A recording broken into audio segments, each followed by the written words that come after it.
Alright. Why are my kids always slamming doors? Alright. How's it going, everyone? Like we talked about last week, this is going to be mainly a digital stream, and going to be working on these pages digitally finally and applying like the values and like tones and things of that nature, adjusting the artwork on the computer, make it a little bit better. So what I have in front of me is, what is this, page 3 right here of the chapter, and I've put some values on the characters so far, unlike this guy's hair and skin and this little area here. If you can, I don't know if you can actually see. Oh yeah, I see it. Yeah, if you see the cursor right here, this little area for the shoulder of this outfit. So I'm gonna be doing a bunch of that. So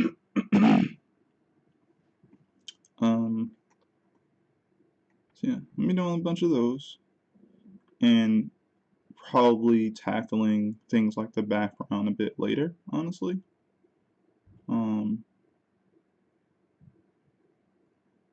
Still don't know exactly how I want that to look beyond just the line work.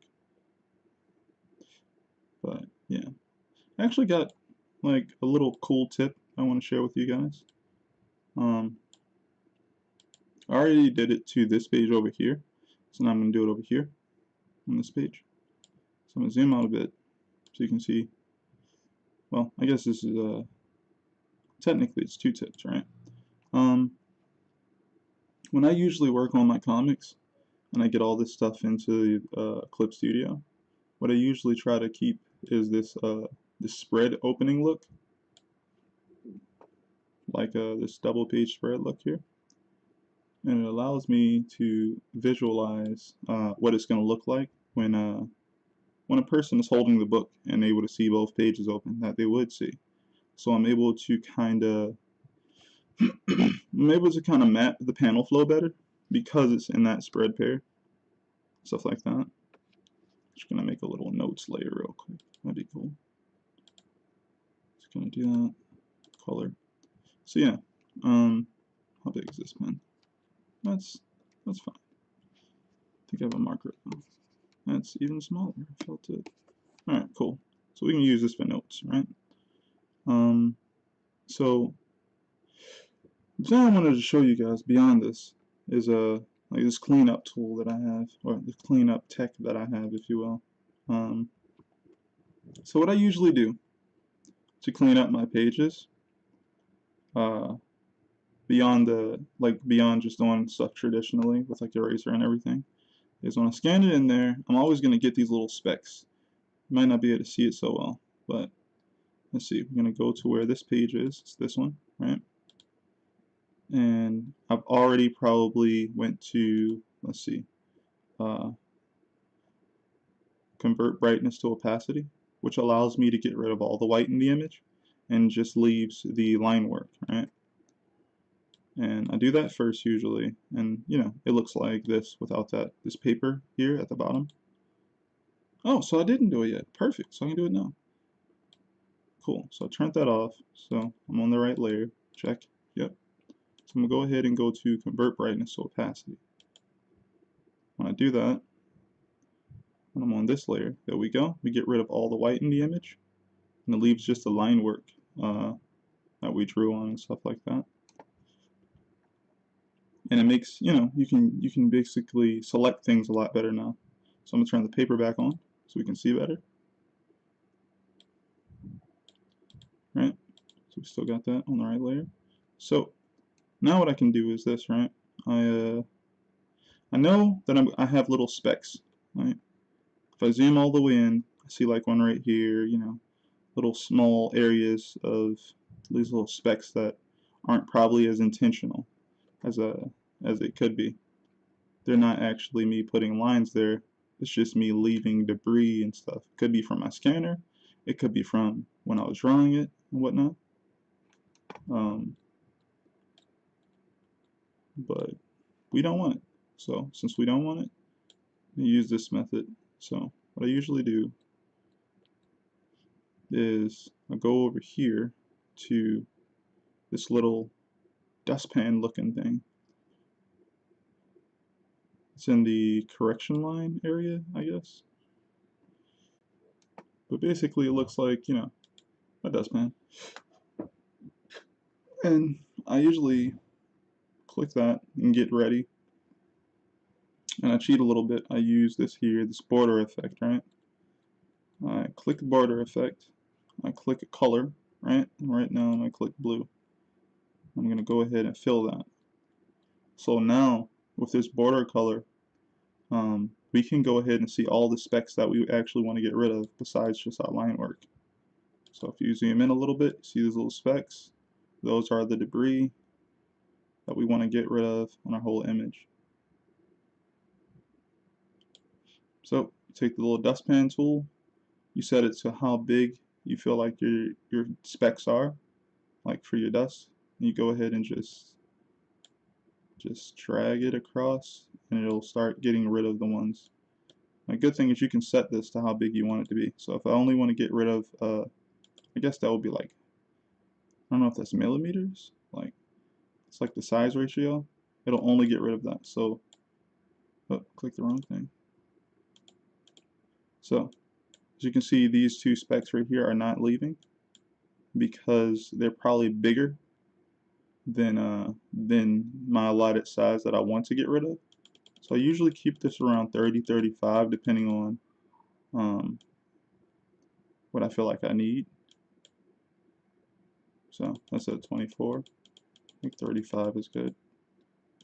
I don't think I'll get rid of that one. But yeah, I usually try to stay away from most of my character art and also background stuff unless, again, this stuff is detached. If it's detached, it's not a part of the line work. We're getting rid of it. We don't need it there. It's not an intentional mark that we were trying to make. And I'll also try to like turn the border off, check, and turn it back on to make sure I'm not getting rid of any lines that I do want to keep.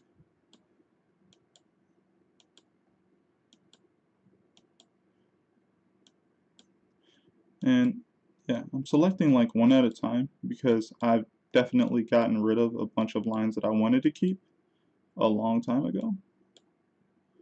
And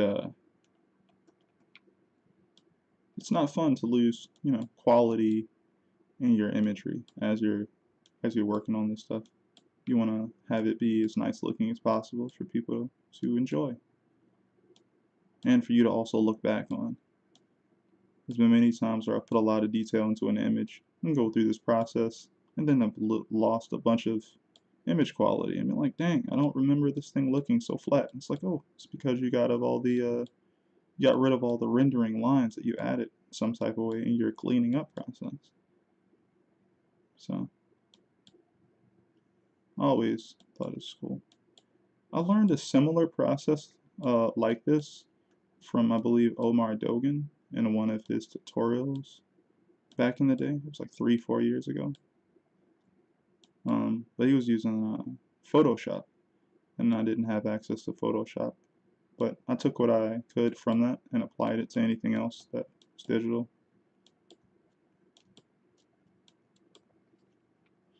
To see what we're looking like. Let's turn this border off. Okay, looking cleaner. Looking cleaner. Let's go ahead and hit this nose. Okay, looks like the nose is a little bit bigger than that. So this thing only goes up to 50. I guess that's out of just trying to be careful for the individual doing this. That's nice. That's fine.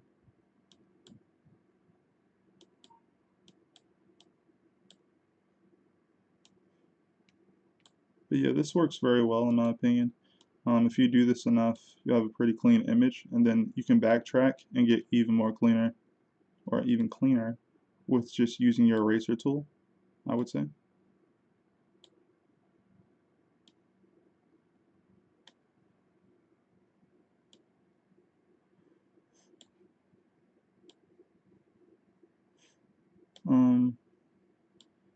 not sure, but I think this process, when you work with just pencil, is it's weird, but it's, for me, it's as messy as when I use ink. I don't know if I just leave some things there or not, like on from my hand or something, uh, eraser specs or something. I don't get it, but it seems to be just as messy.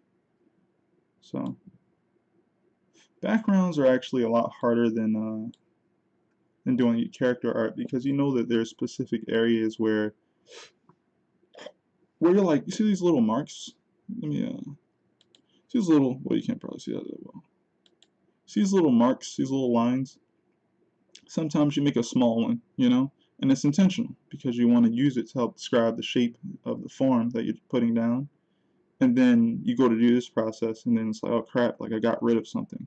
So I always have to make sure that I'm not getting rid of that type of stuff. How's it going, Tavon? Thanks for stopping by again. It's been awesome having more people show up more and more.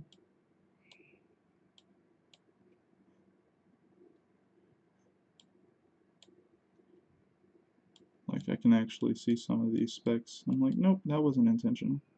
You can also cheat a bit, like I said, using this, but you can also make the size of it even bigger. So you can, this is only set to 3 for thickness of the edges. I can go up even higher if I want to. Like, you can see it very easily. I know this probably doesn't look that appealing right now, but we're trying to clean the image anyway. And by it being so bigger, so much bigger, you can easily just spot it and get it out of there.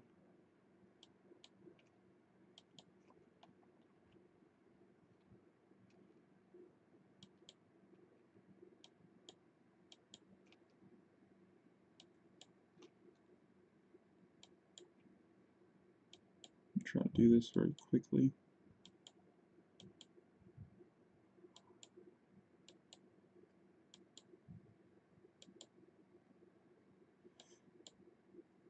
Oh yeah, these are going to be particularly difficult for when I'm drawing these small illustrations, right?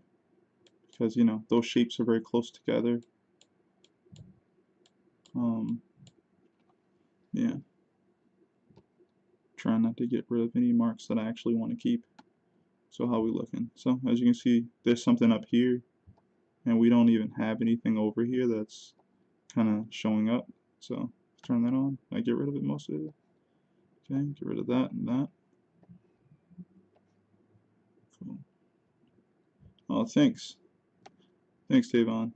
I've actually been told that I probably go too far sometimes, but this is just my process. I feel like I have to do it.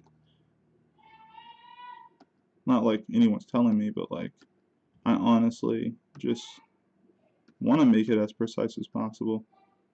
I don't think I would like looking back at my art form and going like, oh crap, like I didn't intend for that to be that way. That worked against what I was trying to present to the reader.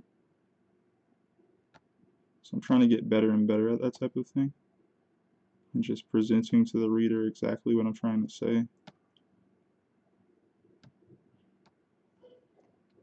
I feel like that's enough cleanup over there as I go back there and start taking away even more dots. So go ahead and start at the bottom one.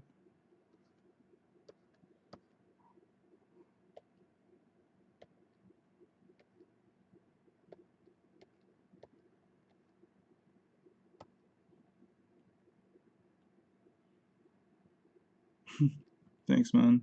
It's a really nice compliment. Yeah, I think that this could be helpful for anyone who's struggling and you have a hybrid process like I do, which is basically just not doing full digital and wanting to keep some of your original pages and stuff like that. Or maybe you feel like you're faster working from by hand and then scanning it in. These are some of the things that could help out um, and make your process a lot less stressful. You zoom into your art and you see all this, you're like, oh, come on, man. Like, I thought it was really clean. I thought my line work was really, you know, nice looking. and there's all these specks everywhere.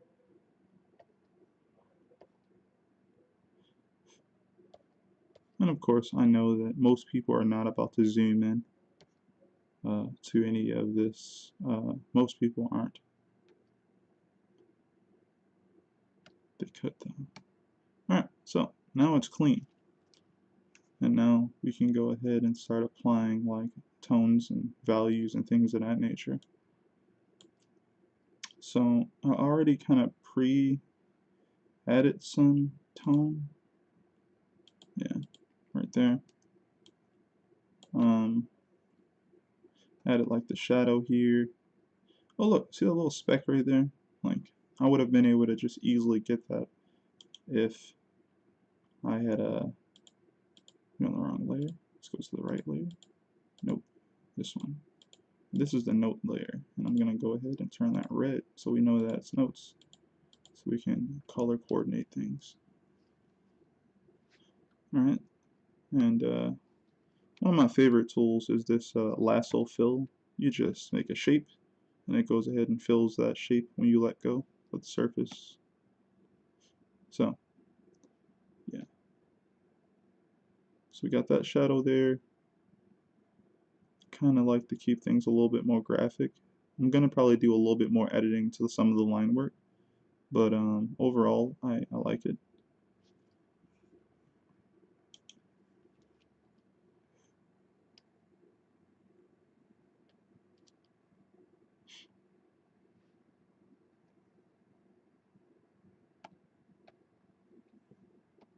Yeah, I think it looks decent. Alright.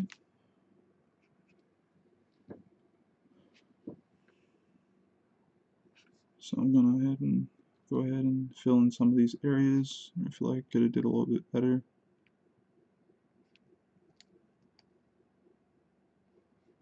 I usually use this tool and the pen tool. It's like a G-pen joint. And I use that to just kind of like fill in these shapes.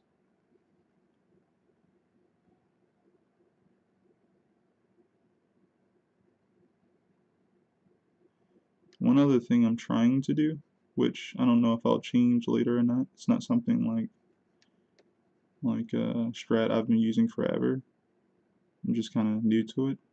So I'm trying to keep all these things on one layer as I go, because I think it's just less data, and that just makes your file a little bit less cumbersome to have to deal with later. You have to open it back up and wonder if your PC is going to be able to handle it or something.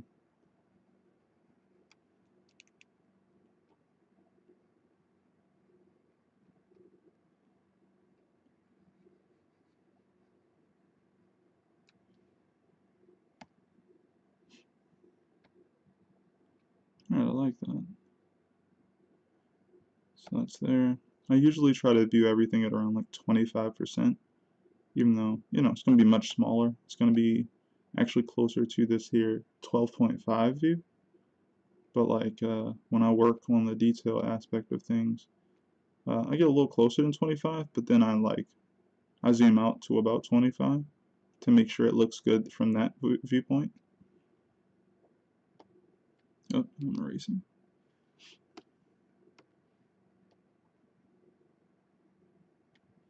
Okay, so we know we're gonna have the sky behind them, right?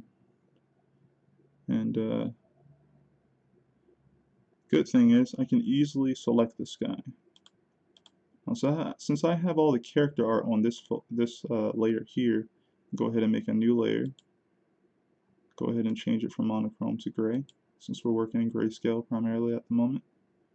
And I'm going to go ahead and select the background.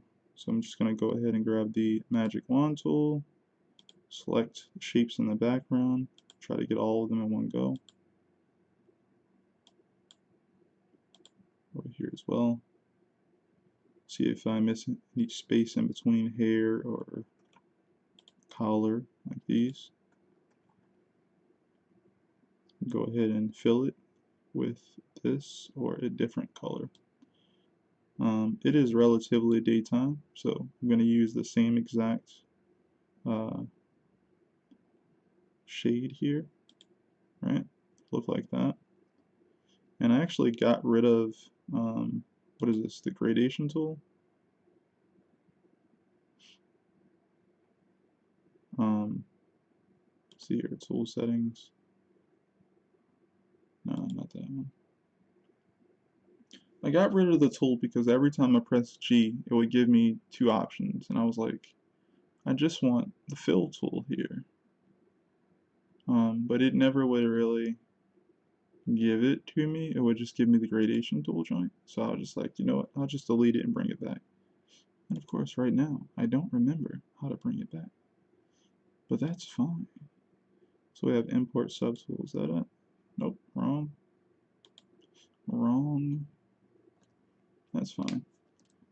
So what I'm going to do is I'm going to take an eraser tool, soft eraser, and going to essentially make this joint really big, right? And I'm gonna see if the opacity is up. I'm gonna take the opacity as down as possible. And I should be able to lightly erase some of it, right?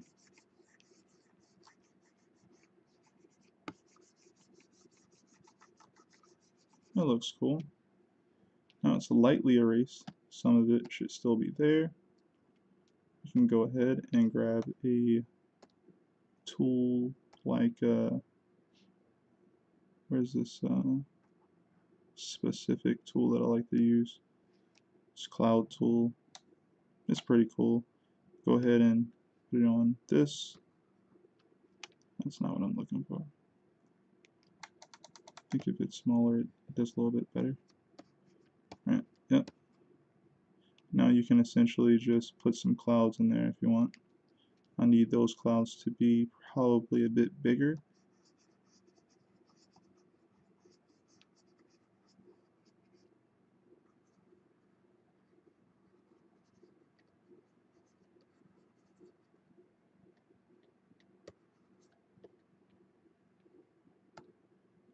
And of course you can just do this until you feel confident in it.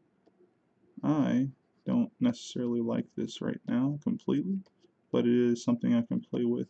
Since I didn't draw them in, I can definitely go ahead and use this tool to mess around and figure out how that's supposed to be. I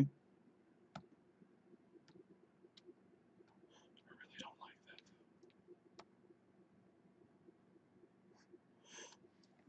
But the good part is that I can just literally go, oh, I don't like that. Go ahead and fill that right back in and try again. Trying a different tool. That is also cool. I think what I'm going to end up doing is trying something like just a good old airbrush, soft.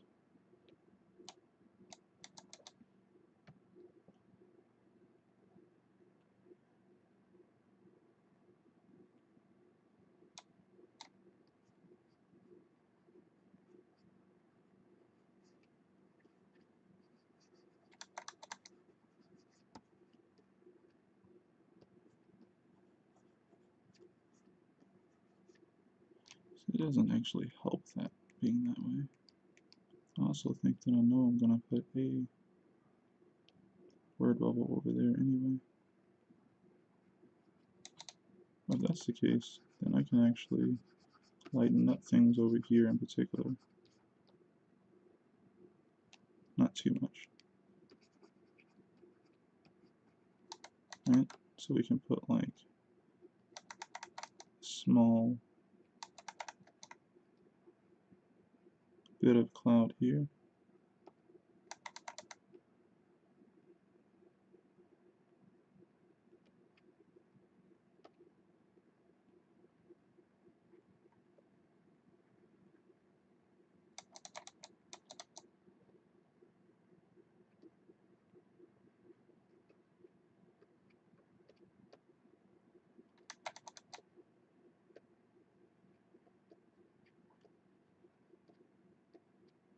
Alright, kind of like that.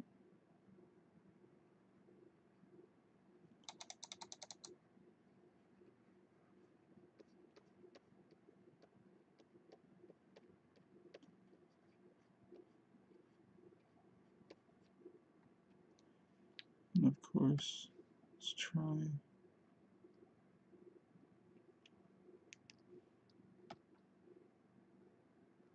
I'll have a good opacity tool here.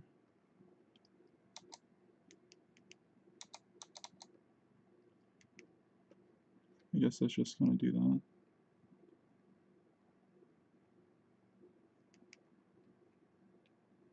Yeah, not liking that. If I had something that more so grew with opacity better. Oh, how's it going, Tony? Did you hear about Clip being able to use Photoshop brushes now? Yes, I heard about that. It's freaking awesome. I always thought that there was some sort of workaround to it as well, like before they released that. But it's cool that you can actually officially do it now, because instead of there being workarounds, you can actually do it. So I think that's great.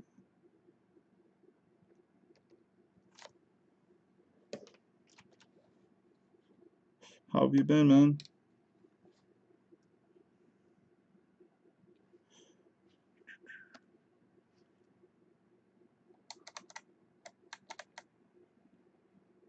Oh, I'm on the wrong layer. Let's go here. I'm just gonna make that blue. I don't gotta get confused.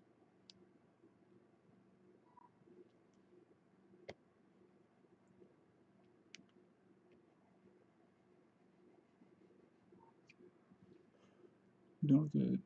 I'm watching you post times.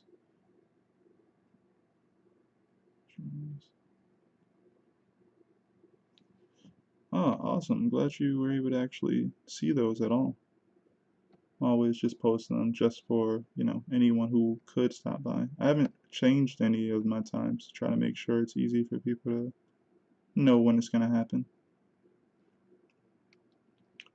Doing good though. I've been drawing as usual and studying. How are you? I've been doing just fine. Just been making sure things are good at home, making sure my kids are good, and consistently conversing with the wife to make sure she's okay. So I've been doing well. So blue is the character art layer. This is the value we need to use again. Why didn't I start at the front? Yeah, I've been pretty good, man.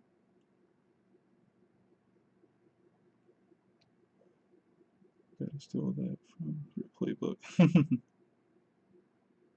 Very short playlist. Playbook that I have. Yes. The good old make sure the wife is good tech.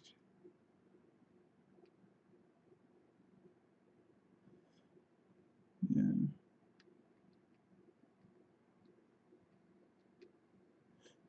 Hope everybody's been doing their best and all this stuff going on in the world at the moment. We don't have to go into it right now. Jeez. So, I cleaned up this drawing, but it still looks like it's a little rough. Even though I know good and well that, again, no one's probably going to zoom in this hard.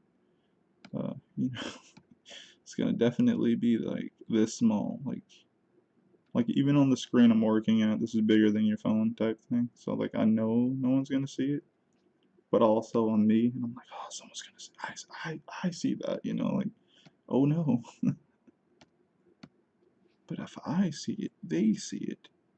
If they see it, I won't feel, you know. Again, this is not supposed to be on the same layer, background layer. Let's go ahead and, wait, what is this doing? Are you serious? There's no way. Okay, well, just put that on. Multiply.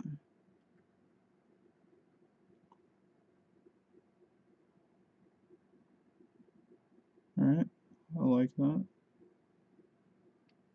It's good. Got a little shadow there. We can go ahead and fill in the shadows down here. Go ahead and get the bucket tool. Yay! Love it when it works well. Lasso fill.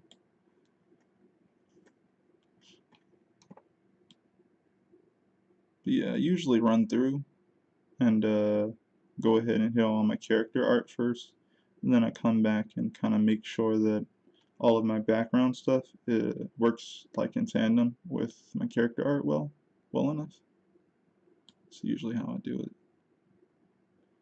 I have this guy over here, and for this guy specifically, hold on, let's go ahead and select this. So again, this is the background joint, and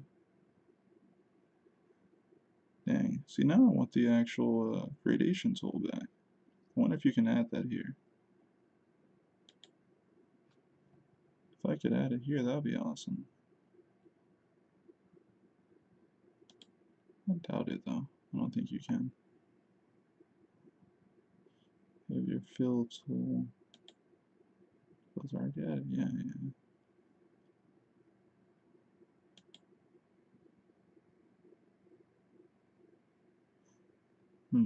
Let's see. What's that look like? Is that supposed to be? Okay. 0. I don't like that arrow already. We already have one. Alright. Well, that's just what it looks like. Interesting. Let's fill. Go ahead and delete that. Yep. Cool. So we don't need anything extra there. So I'm going to go ahead and fill this over here. No, I can actually use this tool here. Would it be better if I use friction? So we're in the background. We want to probably use black this time. Gray.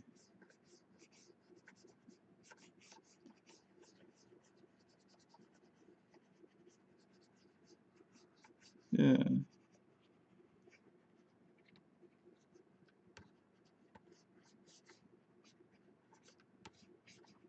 Does that? I think that gives off the look I'm going for.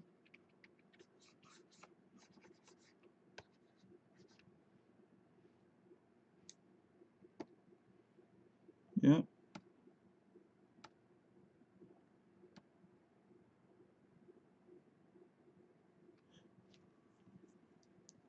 Alright. What else are we going to be adding? I was thinking about adding a little bit more detail here for the eyes, but I also feel like that works just fine. And there's no point in doing that because it didn't necessarily add anything else to the narrative. So I'll probably leave that alone.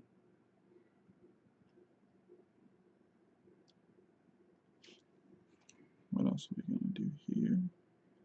Oh, we have to do the top parts here. So I'm going to go ahead and grab this color. And I see on this side we select this color here. Go ahead and make that smaller here. And do we have a shape that we can grab it all? Oh dang, look at that. You can kind of see a line through that.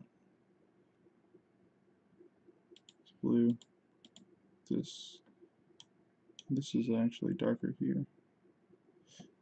Something else to worry about or be wary of or observant of.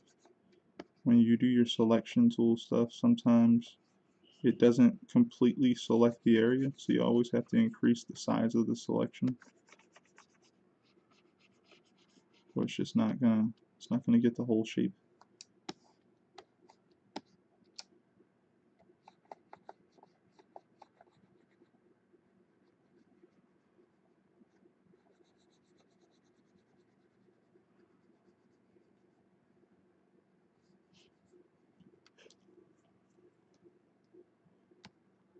I've been watching the guy who streams Levius. Well, the guy who works on Levius streams sometimes. And I wonder what he does with like certain patterns that are left over. Like, does he darken it, or does he just add a tone pattern to it, kind of make it darker? I feel like he does one or the other.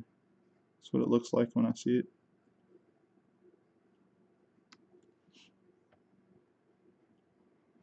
It's honestly not a big deal. I'm just looking at it now, like, I could also just add value like I'm adding to it right now, and it works just fine.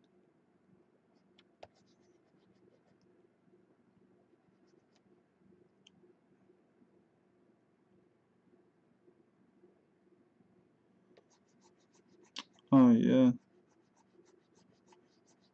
yeah. He's looking pretty strong. He's looking pretty dope. His artwork is top notch. His pencil work is great.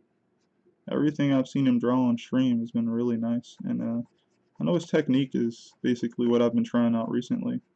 It looks like he kind of draws on the back of like the sheets of paper he's gonna work on, and then he flips that over, uses a light box, and now he has an underdrawing.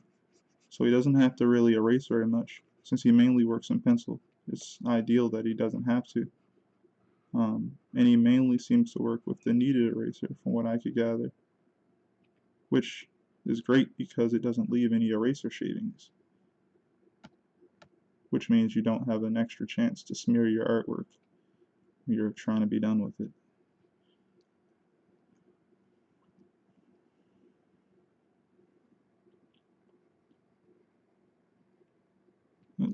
We went out of line. I just started seeing people flip the drawn paper or light box recently.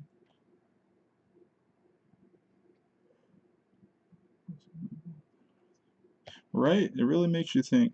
It really makes you think, like, could have been doing that. It's a very good technique. But honestly, I think I did think of it some time ago, but not that way. Because I think it's because, like, I don't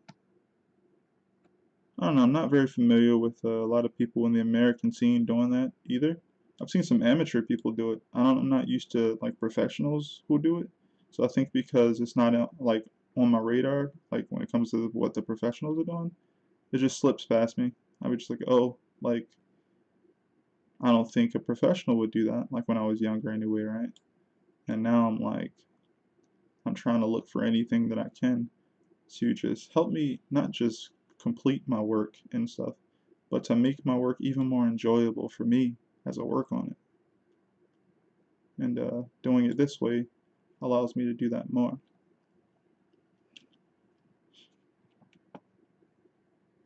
Alright, so let's see here. I'm going to take this value here, and now we're going to start applying things to this mountainscape thingamabobber.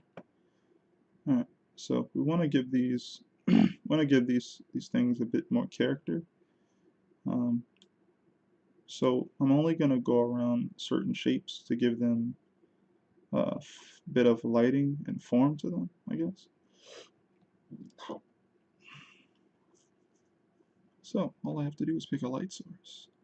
And then after that, I'll also be able to, actually, let me set that up now. So I'm going to have a hard brush. I'm going to make a soft brush. So got a hard brush already right here, which is our G pen. We're going to go ahead and just pick an airbrush and make that smaller. But I want to use stronger with it. Let's see, what do you look like? That looks fine. A little bit bigger. That looks fine.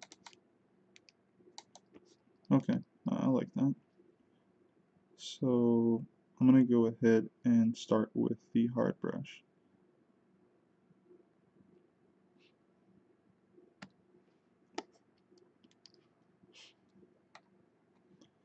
So we gotta know that our light source is coming from above. We know that we already have some lines describing these shapes. So we just have to kind of go over them. I'm gonna use the hard brush to do, you know, the harsher shadows.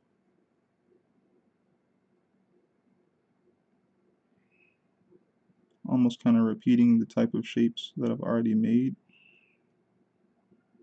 for this, and after that I will go over it with a softer brush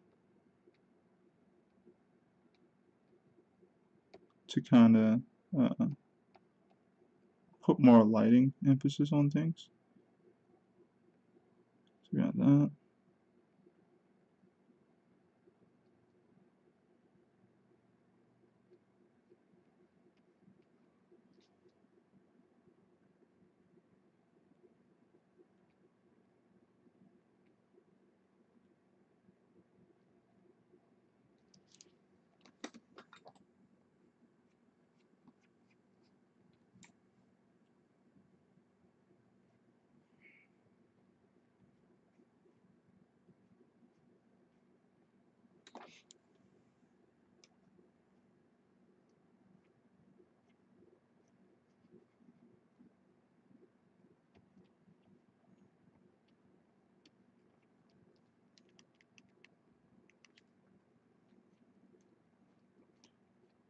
My favorite thing about all this is, like, you know, I'm putting down all these marks and I'm like, I might change all of this one day, like soon.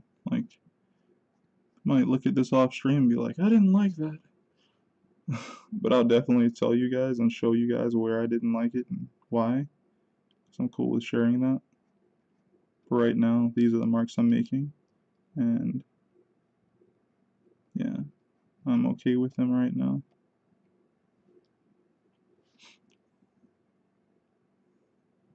Okay, so this will be a little bit like turned away, I would say. Actually, if you think about it, the light sources have already been shown to us by where the characters are standing. So it should be a little bit in front of them. Cool, can work with that.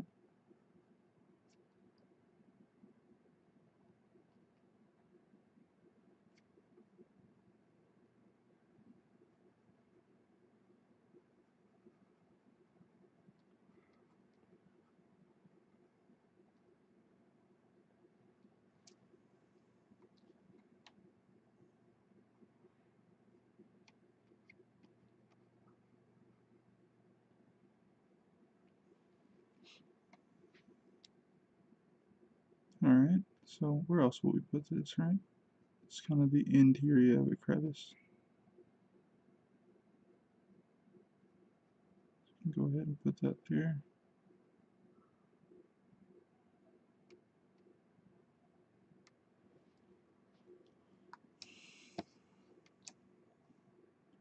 And all this over here is a lot closer, so I'll probably use even bigger shapes since it's already like right here.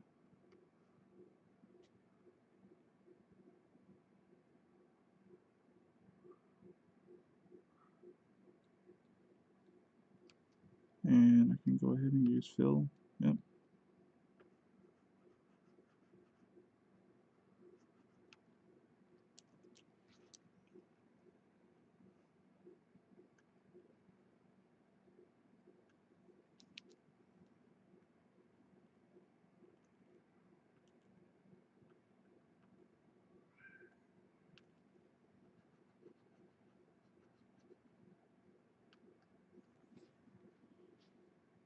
Don't like that shape completely, so I'm gonna cut away pieces of it. Okay.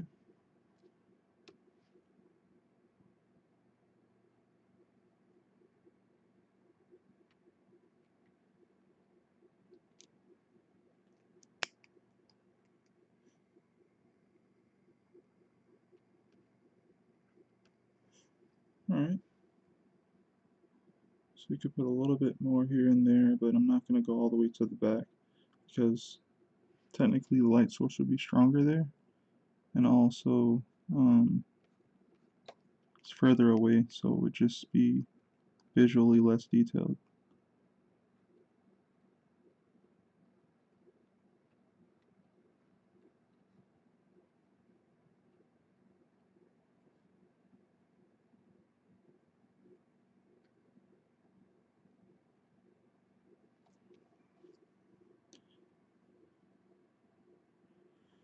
Alright, let's try the other tool now. Here. Yeah, stronger, right? It's bigger. Should be softer, right? Yep. Alright, so gonna make it even bigger actually. Alright, so here we go. Nope, should make it even bigger. Actually have to press a little bit harder to make that happen. That's a little whack. So I don't want it to actually, see if I can change the opacity. Brush density, yep. Alright, that's better. So I'm just trying this out for a moment. If it works, it works. If we like it, we'll keep it. I'm thinking of like using it to make the general bigger shapes. Only problem with it is, no matter how big it gets, it never gets that big. So, like it's, okay, that's better.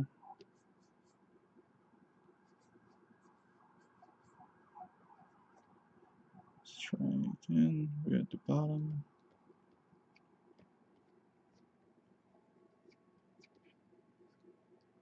Okay.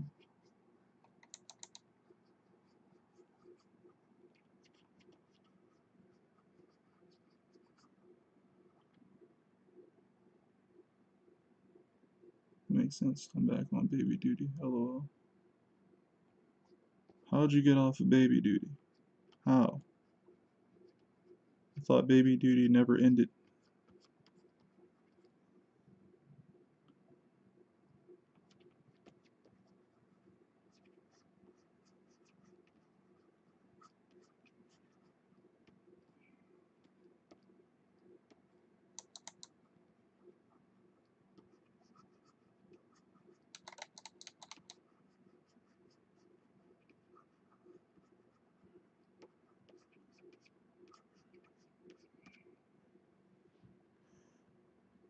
Yeah, I'm going to definitely try to do this differently. Else, like off screen. I think it looks okay, but also like you can tell I'm trying hard. And that's not what I'm trying to do. I think I'm just using the wrong tool. Let's try to use soft. Actually recently just got some really nice brushes in Procreate. And now I'm like trying to mimic those tools a little bit. I don't usually work in Procreate very much, but I enjoyed the tool so much I was like, you know what? Let me try and get something that works similar to those.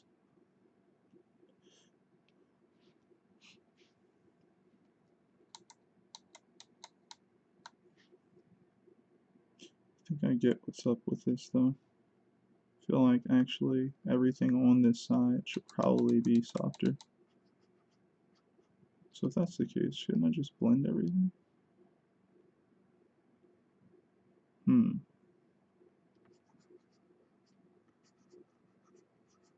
Just lighten everything from here.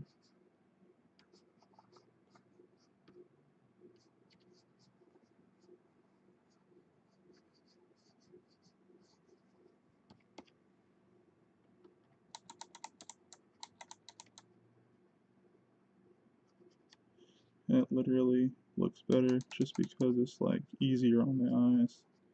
Things aren't as harsh.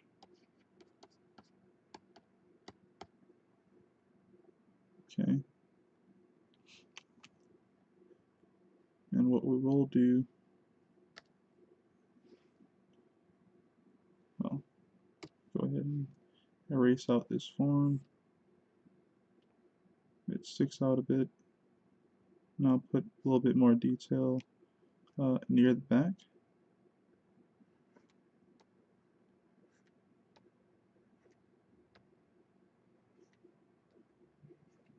Like behind the characters, that type of direction. Okay, I lost that. Nope.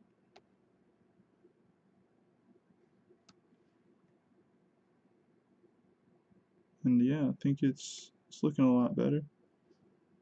Like I said, the lighting isn't going to be too harsh, so nothing should be actually that dark here, except for that one part that's obviously getting very close to that area there.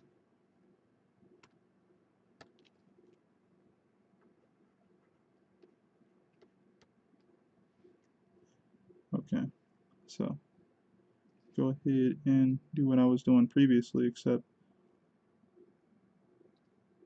you know what? No.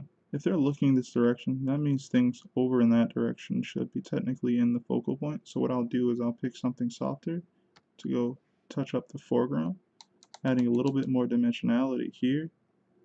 But since you're not, the main focus isn't over here, that's why things will be soft and it'll work.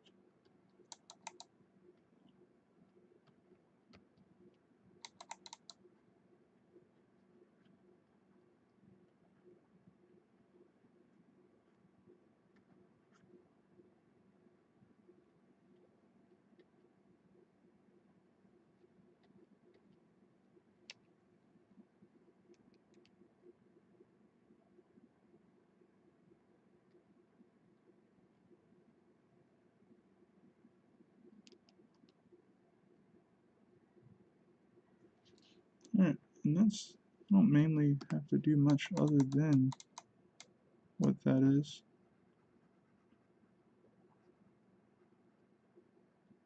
That gets most of what I need to be there.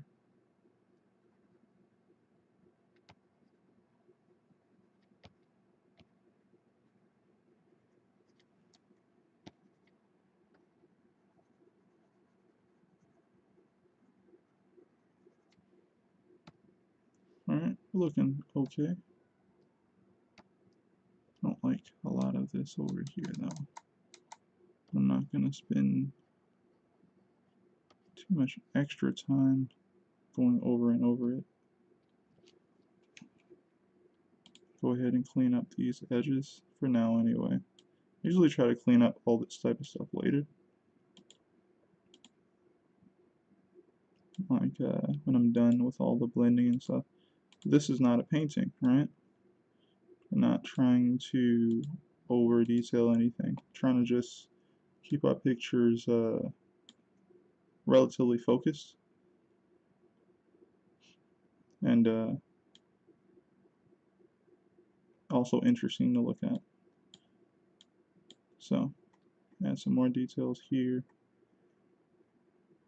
Focus should relatively be on this boulder here, and they did kind of get further in the landscape, so I'm just going to add a little bit of things here and there. I'm going to use the soft soft brush. Oh no, what did I do? Alright, got it.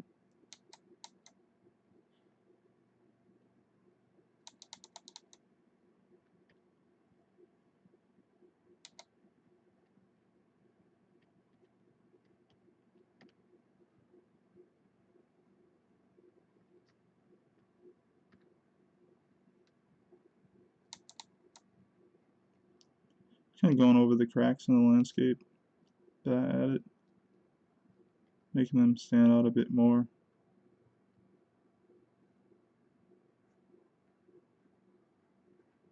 And I'm trying to do it softly so it doesn't like interrupt the actual focal points and stuff like that.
Sorry for not talking for a bit.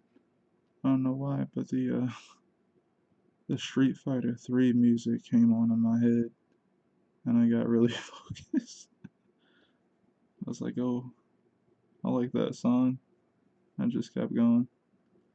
But yeah, I'm trying to still balance things out with like the focal point and everything, but also trying to have things be like soft, so like you can look around, but the things that have like the things that pop out a little bit more, like our characters here and this random uh, boulder that's in front of these characters here. I'm also using like these wind streaks to kind of point you in that direction. Kind of cheating, but it works, you know.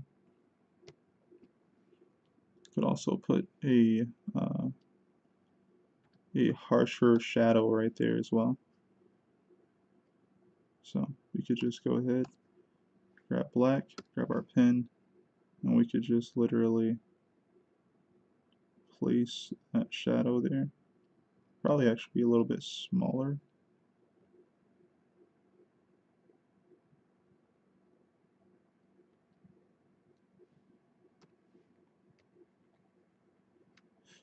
Actually feeling like this other thing's a little off too. See if I can grab it. So I'm gonna try and grab it with the lasso tool. Going to free transform.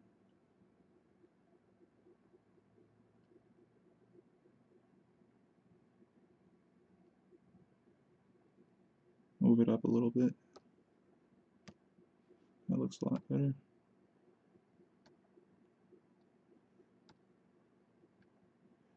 Nice. So far I'm liking the way it's looking. I'm gonna go ahead and save.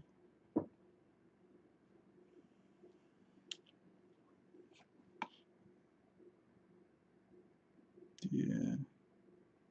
Yeah, I think it looks pretty cool. So I'm gonna jump over here to page 1 real quick since I'm kind of satisfied with those. But before I do that, I'm gonna try and do is, let's see here. Let's have a history tool one here. I don't think so. It's default. Probably does have a history tool. I just don't remember where it would be. I'm looking for like the color history so I can pick the actual colors I've been consistently using. I feel like it's somewhere, but I don't know where it is exactly. Alright, so that's what I'm going to do. I'm going to just go ahead and grab a layer, which here's our notes layer. There's nothing on it right now. And I'm going to go ahead and copy and paste the values I've been using consistently, which are right here on this sheet.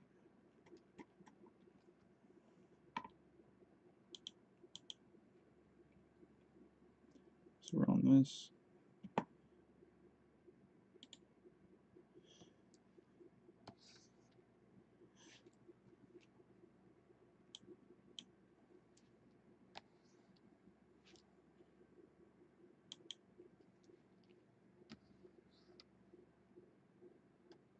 Right, got that. Let me copy that. Gonna go over here. Let's go ahead and save again.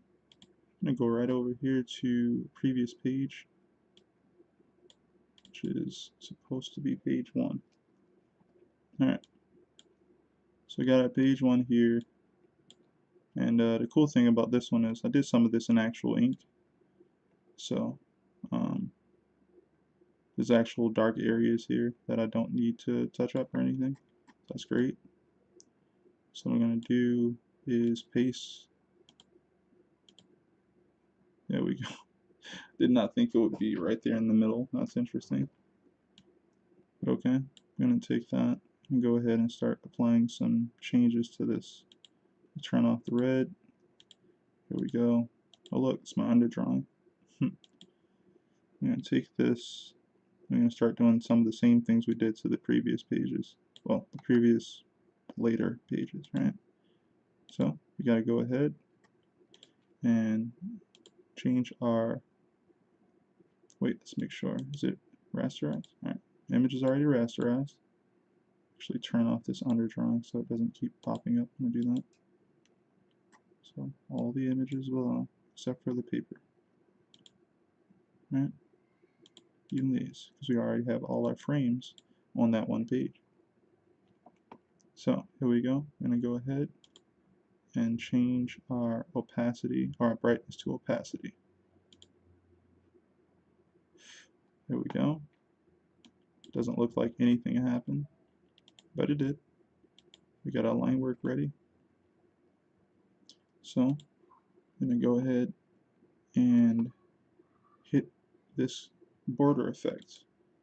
I'm going to change the border effect to a color. Doesn't matter which color, it's your preference. Right? And we're going to go ahead and make this border bigger so we can see all the dots we need to clean. So we can get some good clean line artwork. We're going to go ahead and get this joint right here, this dustpan looking joint. And go ahead and start cleaning up our picture.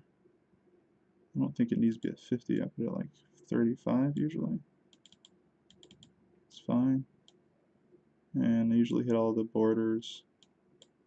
Alright, see, now it needs to be bigger than 35. Get that up. I can't get it. Oh, that's fine. They were being safe when they designed that, and that's very smart. I can go ahead and erase that myself. Great tool. Allows you to really see where all these things are.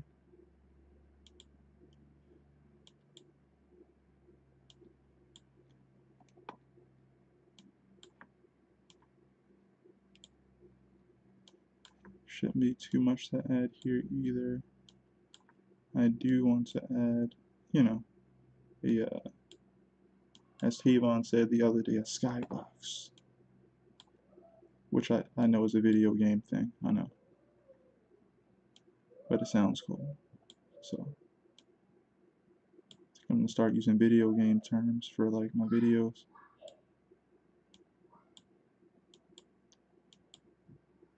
That could be fun.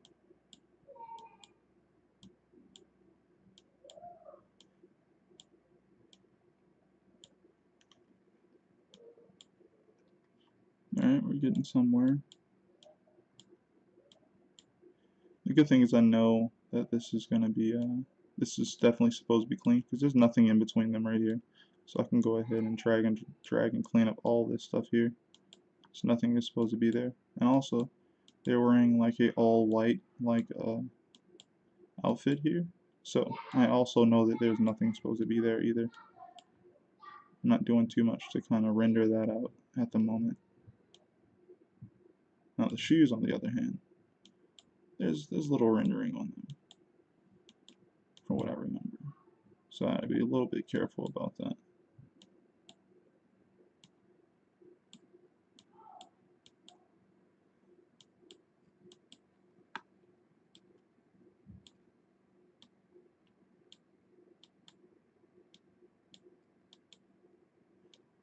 I'm sorry if this is boring. It's it looks funny though, right? Like these dots. I think it's cool that you can actually like make these dots huge because of the outline tool. Yeah.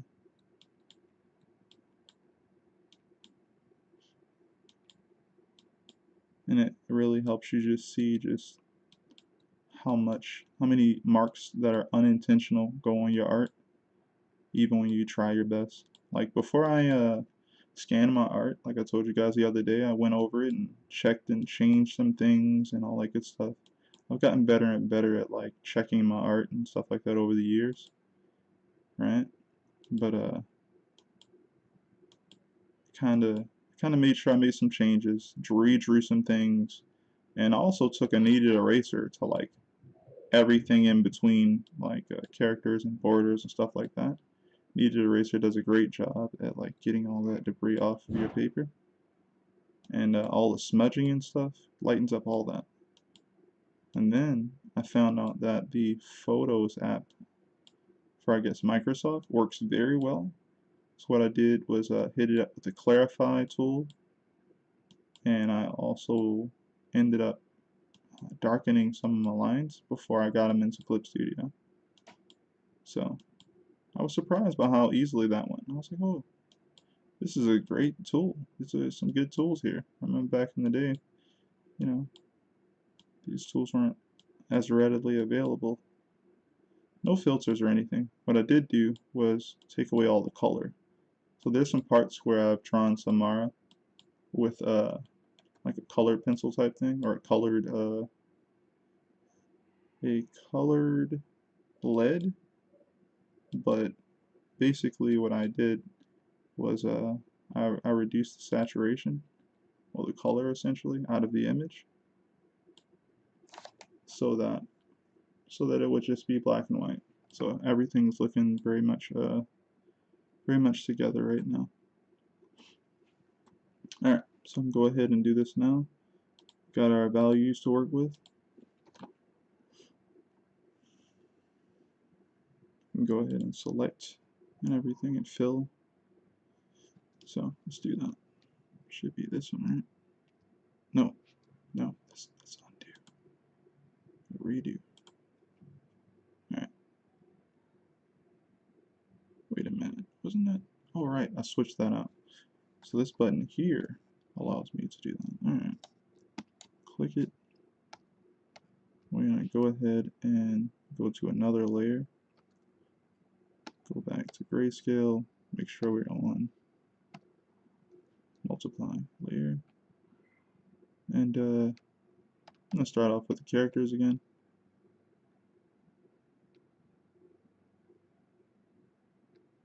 Pretty easy thing to do. Slide down. This guy's here. Go ahead and fill in where I didn't get it.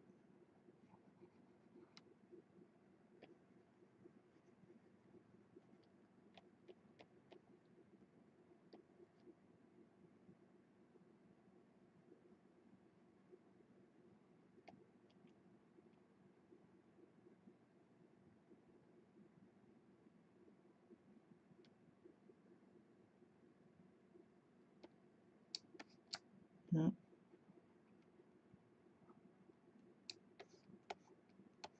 I had really good fun just playing around with this guy's hair. So funny when I realized it basically looked like an apple, like from the silhouette. Alright, here we go again. So we see some debris on the face actually here. Do that again. But you can't see it here. You really can't see it. So let me get a little bit smaller. Probably can though. Grab this tool. Clear up this guy's face.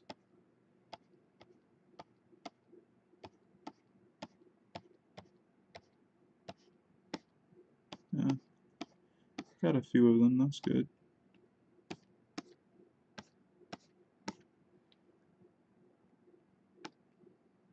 Dang, they could use this tool in a proactive commercial or something. That might be the most cringe thing I've said. But it does look fun. It looks very funny to me.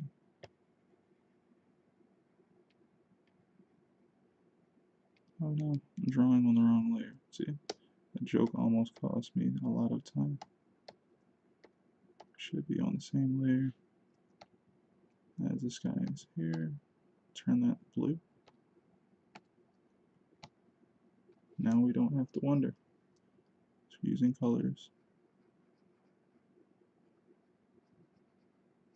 Actually, I don't have to work so hard. I can just fill in this whole head and erase out the eyes.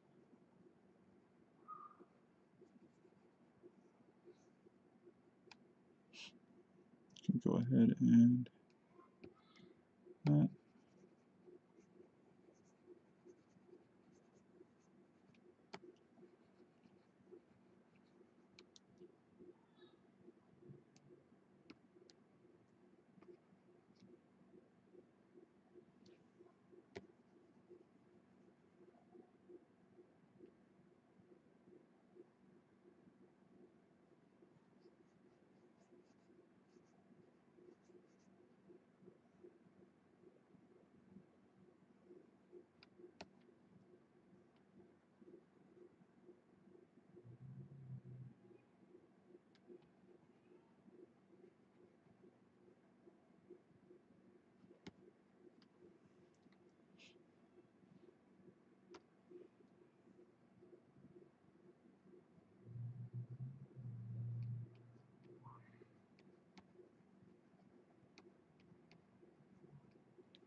Alright, get this other eye here.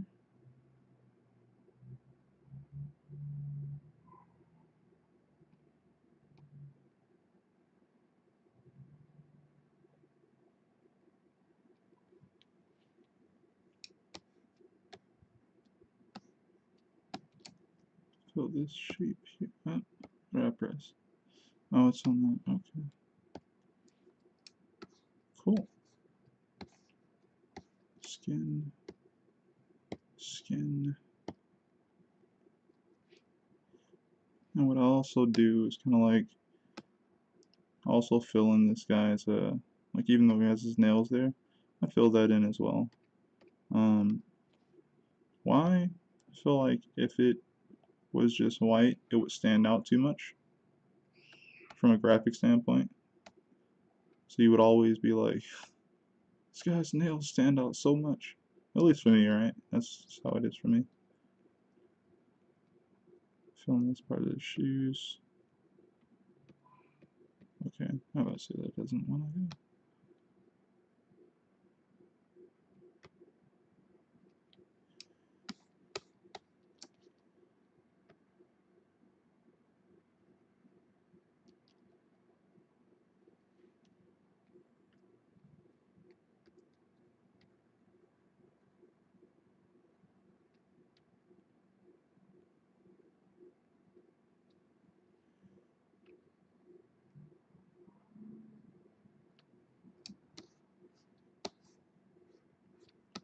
It's looking pretty cool.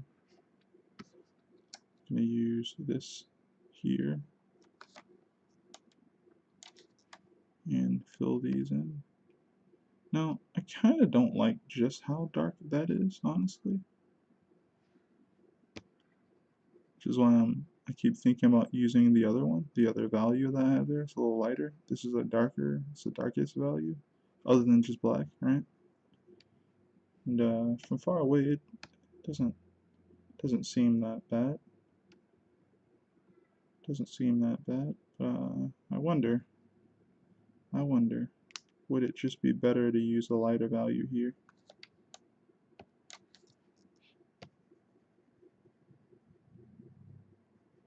Yeah, I think it would be better.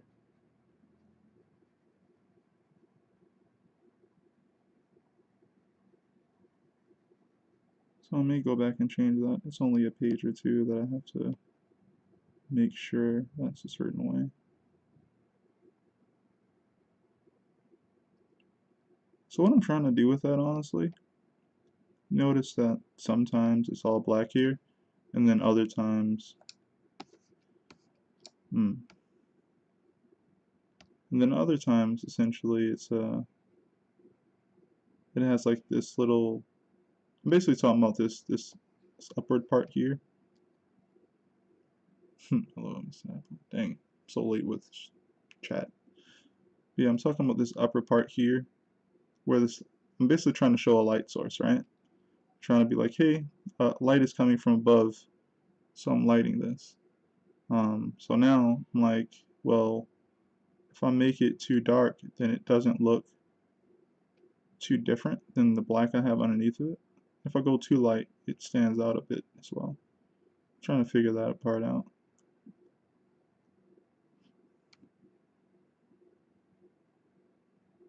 Oh, thank you, Skill. Thank you.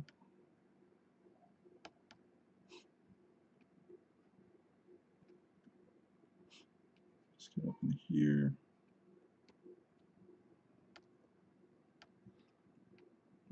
So I think that looks pretty cool. I don't want to overdo anything because, you know, it doesn't need to be overdone. But then I see that I've added this a little bit of light source to these pants here. So what I'm going to do is pick the darkest value here. I'm just going to fill this area in. And I think the cool part is that it'll still be noticeable. Like you can see through it. You're going to see it because it's made of all those small hatching marks. That's what I think is cool about it. I'm trying to get better with like staying on point with like what I want you to look at. but also having enough detail for you to come back and kind of appreciate it type thing. But nothing's before the story or the plot, so everything else doesn't matter comparatively. Alright, so do I want to fill in these eyes? I picked... How did I get all the way down here, though? Click the wrong thing on there. Alright, so for these eyes, I'm going to click this here. Should be using the same tool. And why is that doing that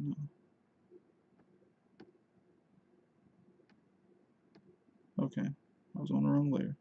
What happened to that blue that I put there? Ah, okay, didn't scroll up far enough.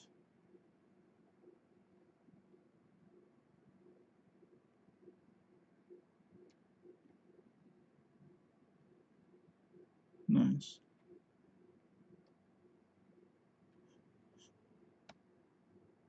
I think that looks just fine. So my game's eyes doesn't get colored in, but Halo's does. It's cool. And Samara, her thing on her forehead is like a metallic or a metal looking surface. So I'm going to go ahead and add just a few. Pressing the wrong keys, aren't I? 7 and 8. Yep. I'll put just a few of those in there.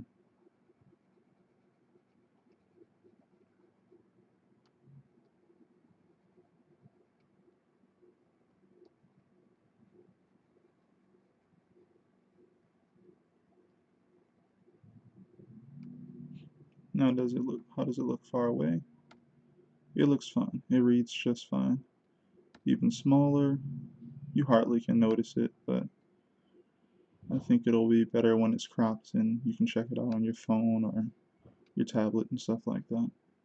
So I think that'll be cool. Alright. In between them, I'm definitely going to have word bubbles. It's going to feel, I guess, more Western that way. It's a little different. I've definitely seen that type of setup more in Western comics than I've seen it anywhere else. That's why I said that. I'm thinking I'll also keep the interior of like their clothing relatively the same color, but I also think that it will be cool to have an interior. But one of them adds a lot more work because you have to consistently add that value over and over again.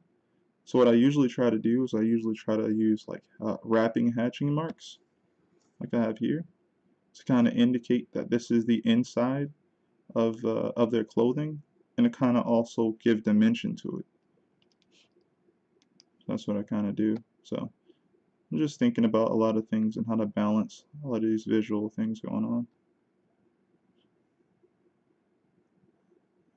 Now they are just now appearing here, so I could go around these things for shadows, these lines here, so I can just go ahead and fill those in. So go ahead and select that. This is our character art stuff, so we're going to go ahead and make a new layer. That there. Another, we're going to go ahead and I'm going to make this, what, purple. That could be cool, right? I'm just go ahead and try and get this shape, which will be the shadow area that is kind of like on the ground already, or the ground shadow.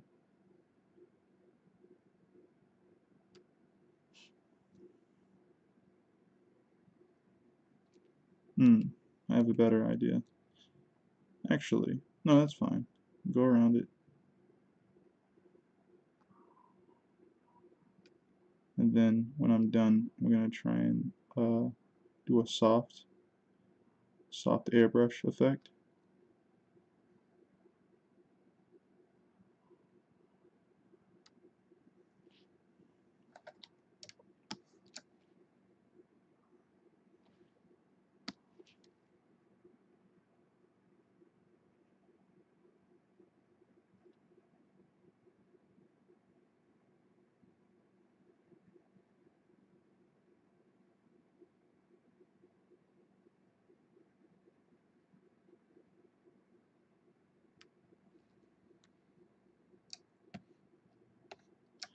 Do the same over here.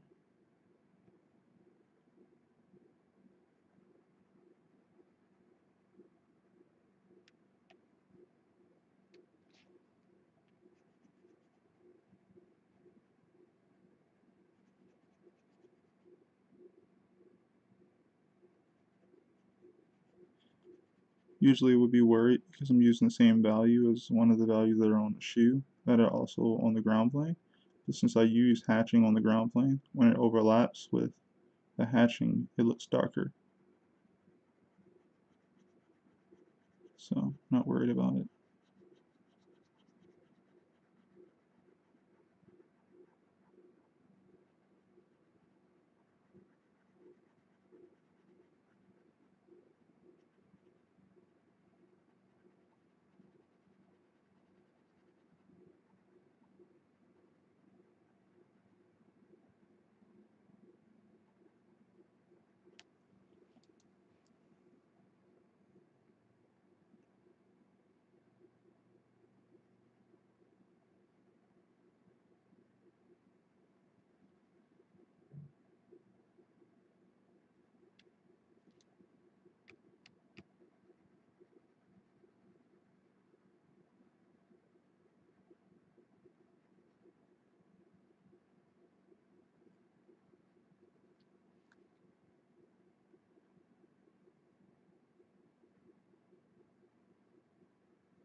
Alright, we got mainly our shapes there.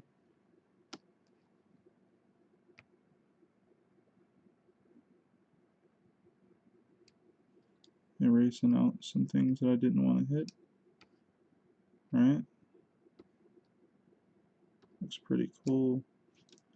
You can also hit like some of these shadows that are in kind of like where the what would you say this is? Like the cuff of the leg. Kind of create that shadow underneath. Kind of hit those real quick.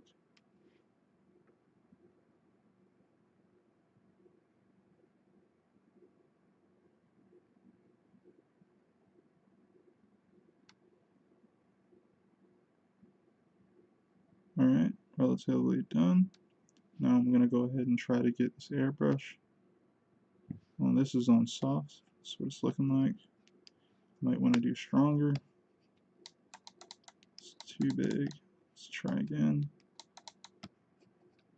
That looks almost just right. So just go ahead and softly go around.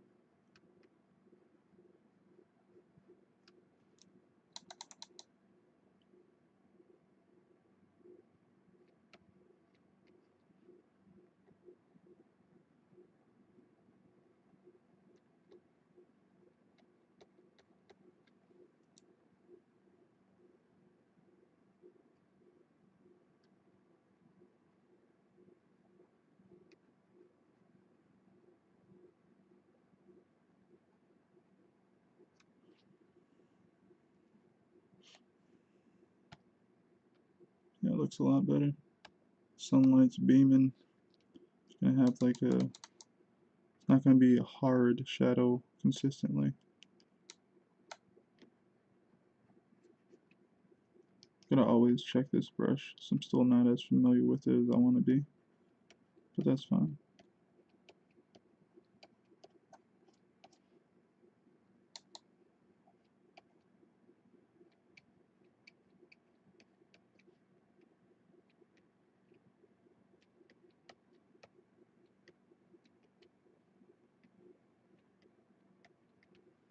Alright, I like that. I think it looks really cool.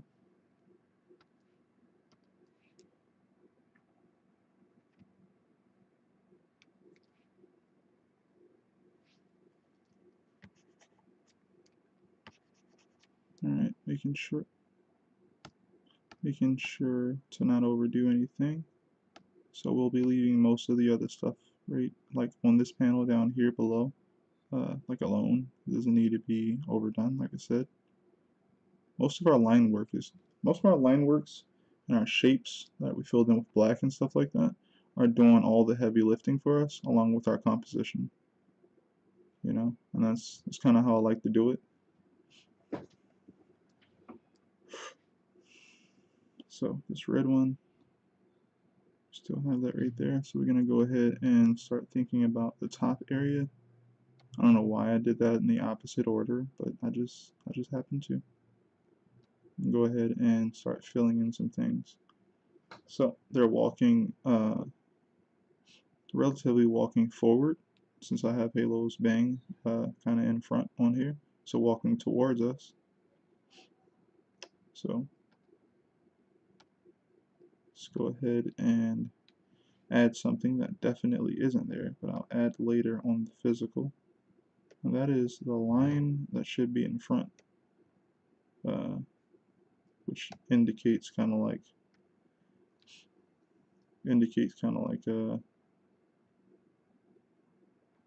you know, this part of the outfit here in the front doesn't show up there at the moment. Go ahead and fix that.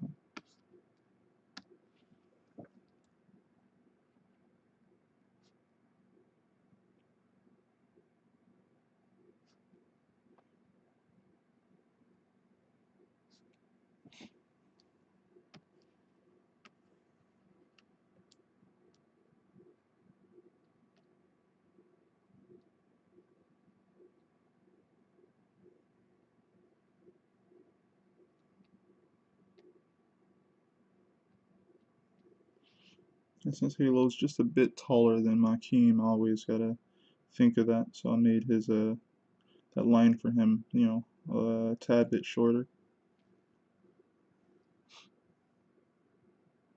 Alright.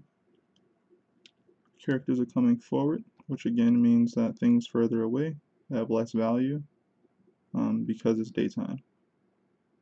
Things that are closer to us would have more value. Or at least in my setup, that's kind of what I'm thinking about. So again, I'm going to go ahead and select this. And let's go ahead and paint some of these rocks. I think I'm going to go ahead and start with the darker value a bit. So select that.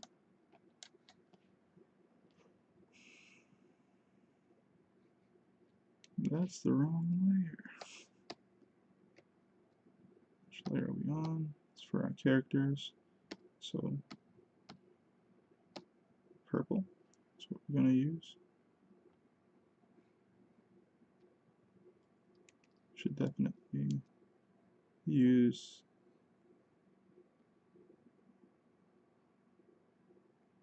this type of technique. Kind of just filling in shapes by just drawing an outline.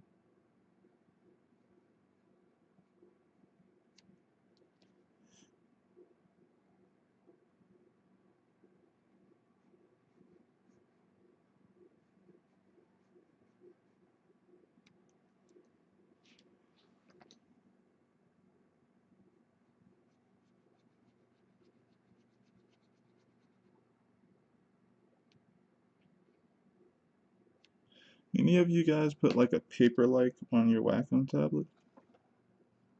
Does that work?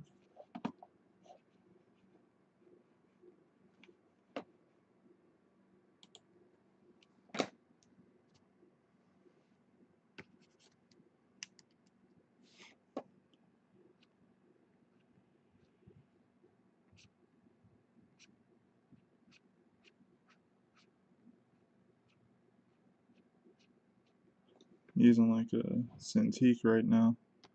I'm like, you know, it's been a while. It's an old Cintiq. It's not like the really big ones, but it's like still a 13 HD. But it's not like the dope, you know, what is it called? The hybrid joint to like take it places. And it's got like a computer in it. It's still like has to be plugged in. But I was wondering like, can you put like a paper-like screen protector on there? I wonder if the friction would just make it a little bit better.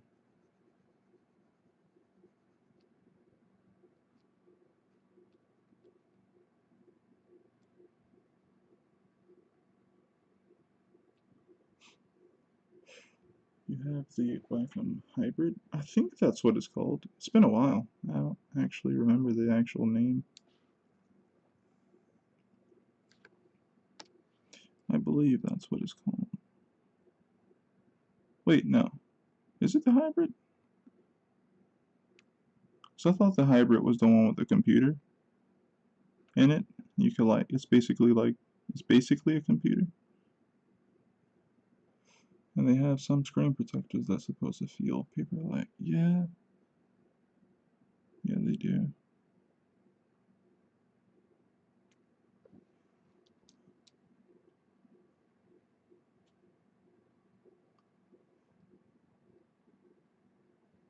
I just want to try the, no, because paper-like is usually, advertised for being like an Apple device thing.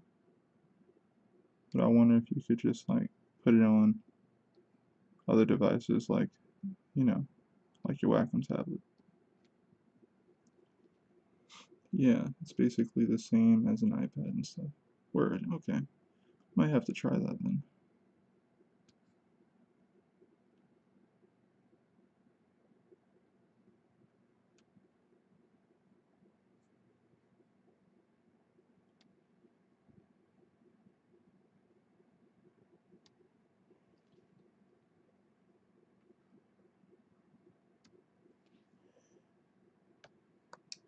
Yeah, it looks okay so far.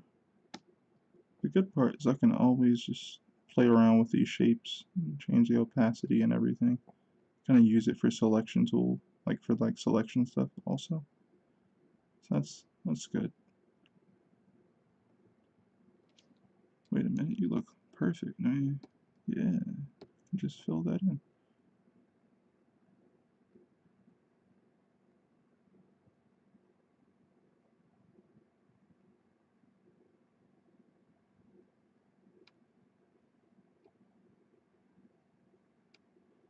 Alright, and at this point, now I'm gonna stop using this value, at least on this side. These seem to be the closest things here, and everything after that is going to be, you know, not as dark. Let's see, can I put this here? So it kind of works.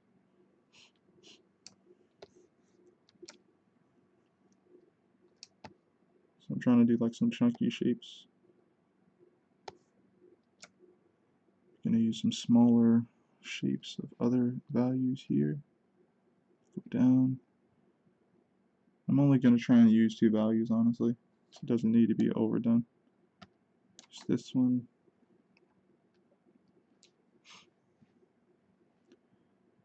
We're gonna repeat the same process, kind of.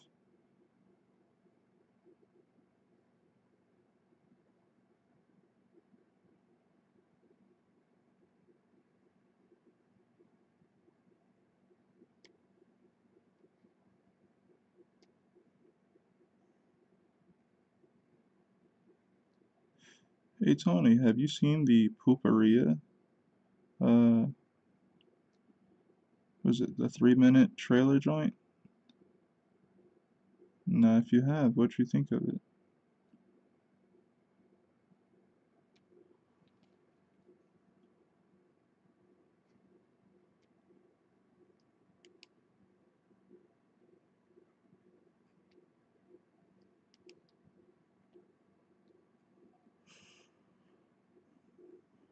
Oh, word. Yeah, it looks pretty cool to me. I think the channel called Archipel did a documentary style interview with him and stuff like that, and that was pretty informative of what that guy has been up to working on that project. I think it's definitely worth watching. Archipel does a great job with their documentaries. Oh, by the way, Studio 4C is doing an online exhibit at Gallery Nucleus soon. It's $5. What? Studio 4C. I love Studio 4C, or at least the older Studio 4C that I remember well. That's awesome. I should check that out. Okay, so you be careful here. So I want to leave a little bit of a light source, right? And I'm gonna go ahead and try to get these in here.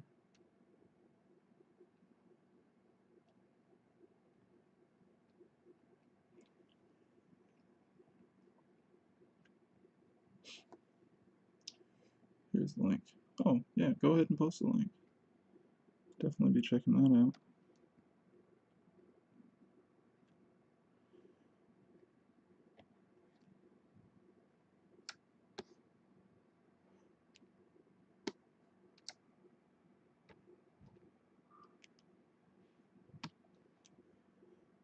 Alright, so now we have things more so in the light. So I have to be a little bit more sparse with some of these shapes. So I'm gonna cut in and cut away a little bit here and there, and get bigger as I get towards the bottom.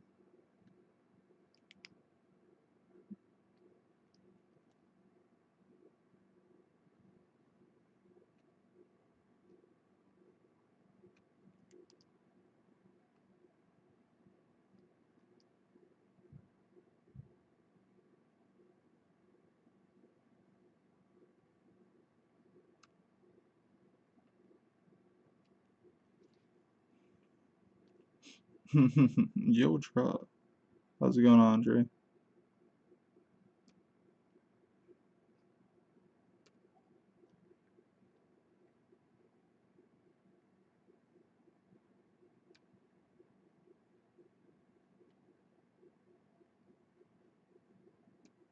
Alright, so this is, as we look up at this rock, you know, I kind of imagine it like a cylinder. So, like, the further up, it kind of starts playing a little bit more with, like, perspective and stuff. So I can, like, get away with adding a little bit more lines here and there. Coming to watch the stream. We're watching Akira on the side right now. Oh, nice. I love that movie. It's like my favorite anime. Y'all didn't even invite me.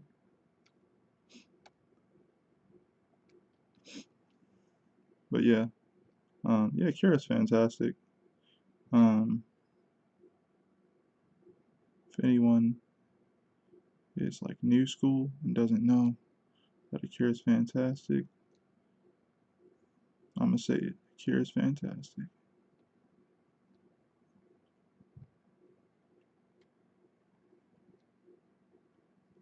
Oh, it's going right against this line, so that's why I'm getting that effect. Okay, I gotta be a little bit more careful there. Get some of these chunkier shapes here. So now I'm like making sure that I'm like using this tool to express more detail about this shape altogether.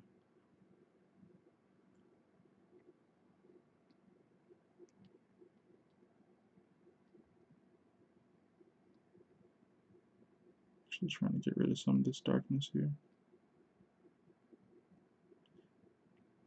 Okay, so let's see. There's an art book that shows a lot about Tomo's process. Okay, sketches, Lily.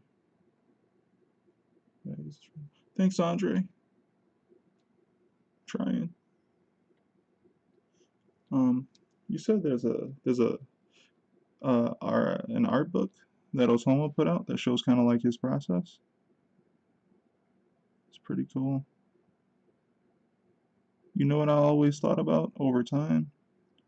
The fact that Akira was a book that was published on a week-to-week basis.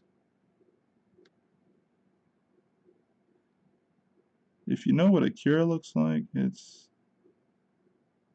like, alright, how? You know.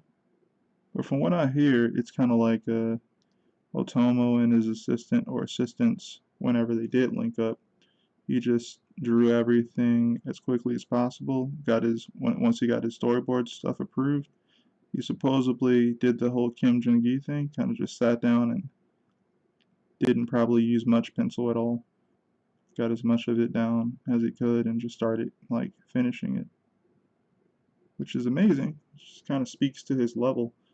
Uh, Definitely even then, he had to have done a lot of different work to be able to even do that.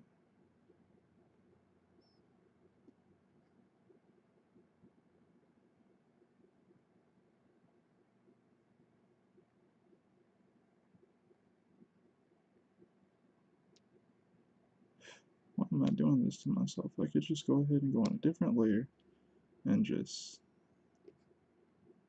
go ahead and fill in the shapes. Because then it would get darker there, wouldn't it? Of course.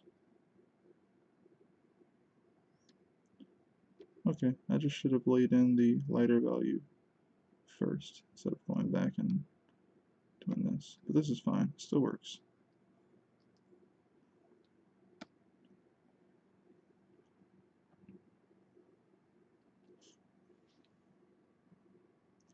Alright, so I think I'll like that area there. It looks fine. It looks fine. Alright, and in the background, you can add a little bit of lines.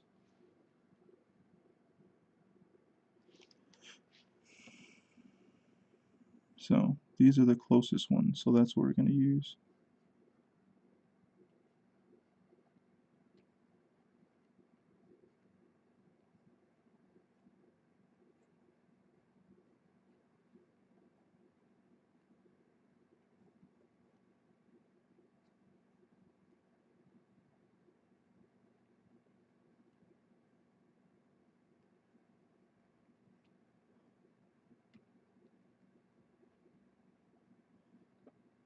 Alright, and everything here starts to kind of fade.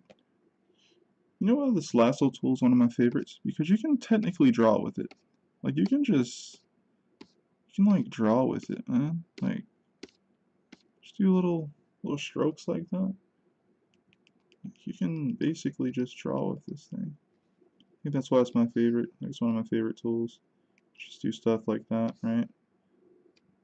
Like you do like, alright, do like this.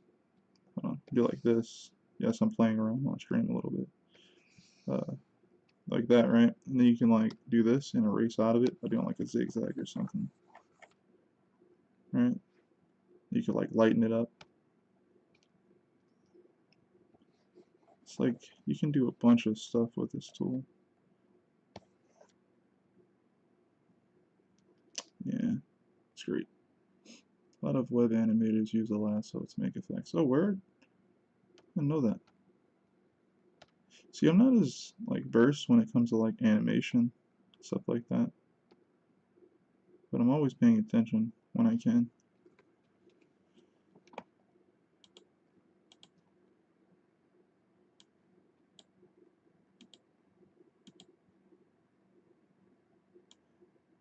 Alright, so that's looking pretty blocky.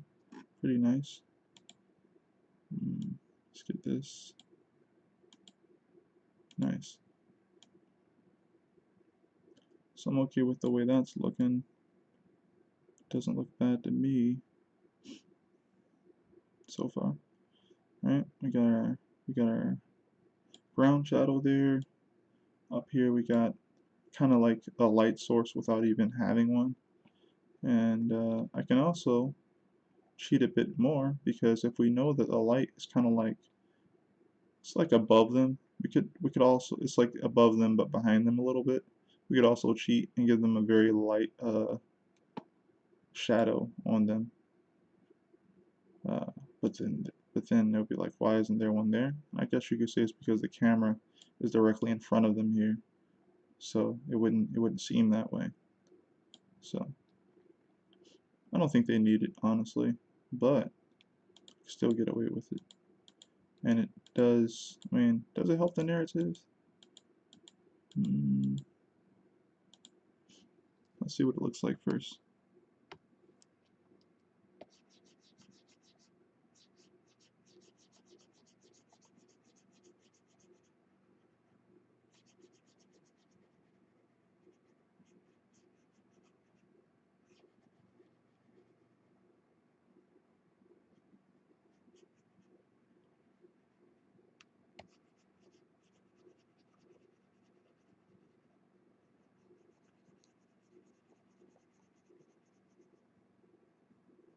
Let's see what it looks like.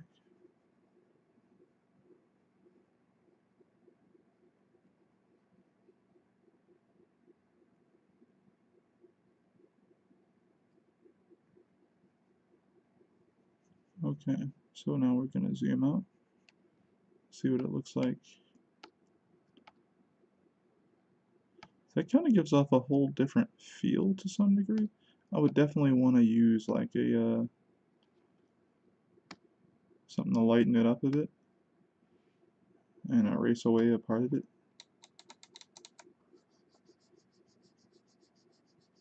Yeah, something like this. That could be cool. Right?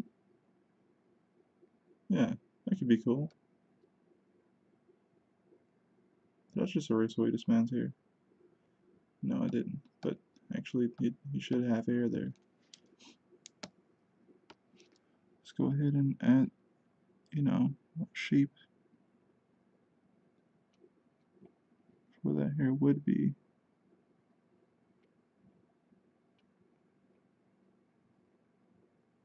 Alright, got it.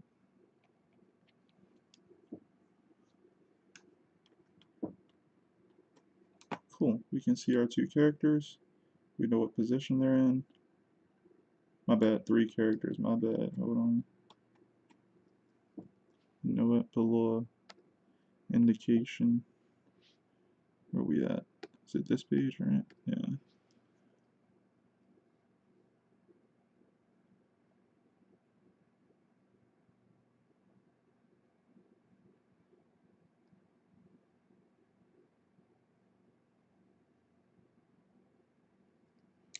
I don't actually have to even go into that much detail. Let's see what it looks like far away. You're not gonna see that. Yeah. You can tell there's a face there. Yeah. If you look hard enough. You're not about to see that. Alright, so which one of these has our values on it? It's this one, the red one. Take that away. And basically we have our space for our word bubbles and everything like that. So yeah. It's looking cool. Go ahead and save.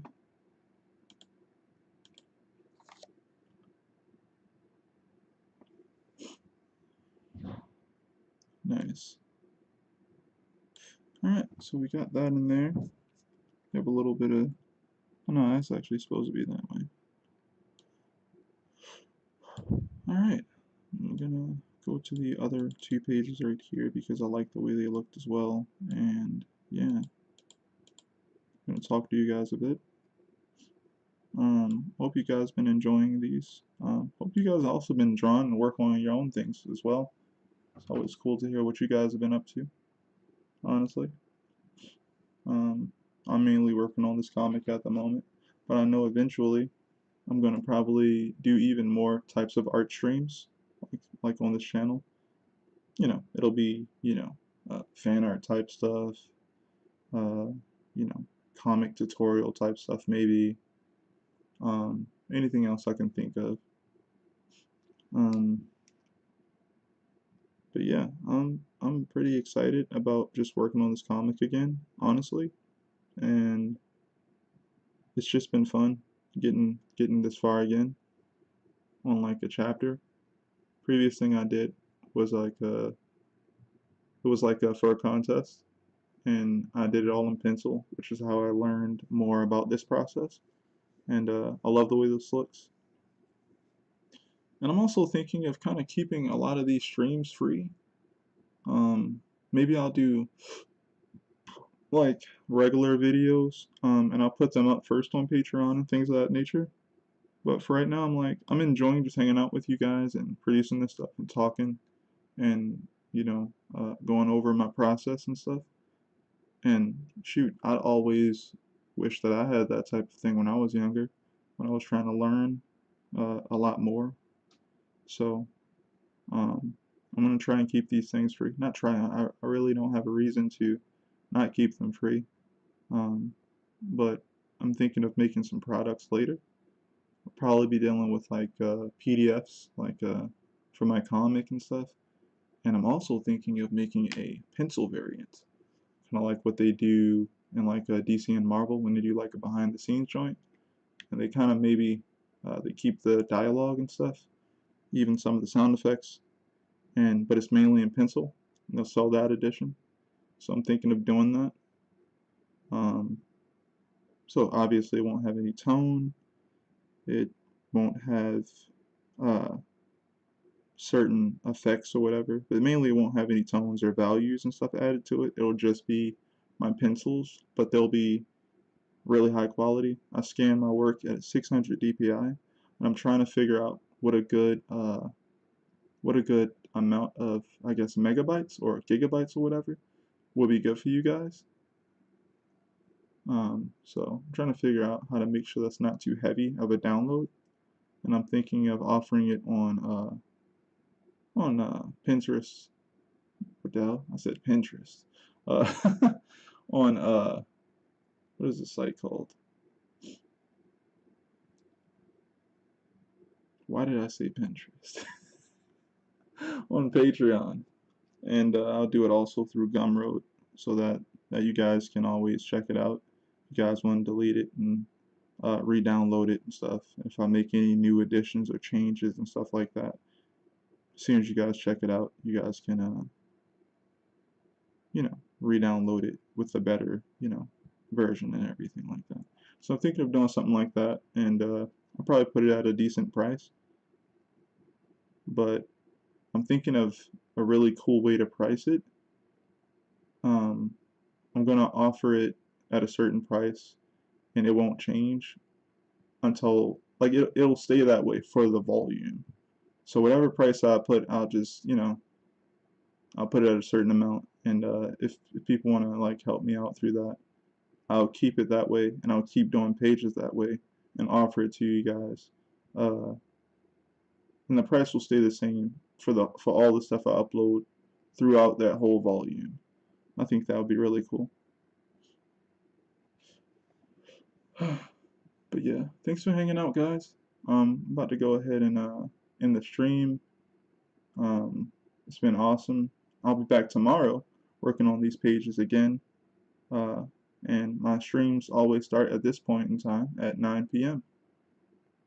So yeah, if you guys can come back tomorrow, uh, definitely think that it's a cool stream to hang out and just chat if you're free, and also work on your own projects. I try not to be too loud or busy and stuff like that. So yeah, I'll talk to you guys tomorrow. Peace.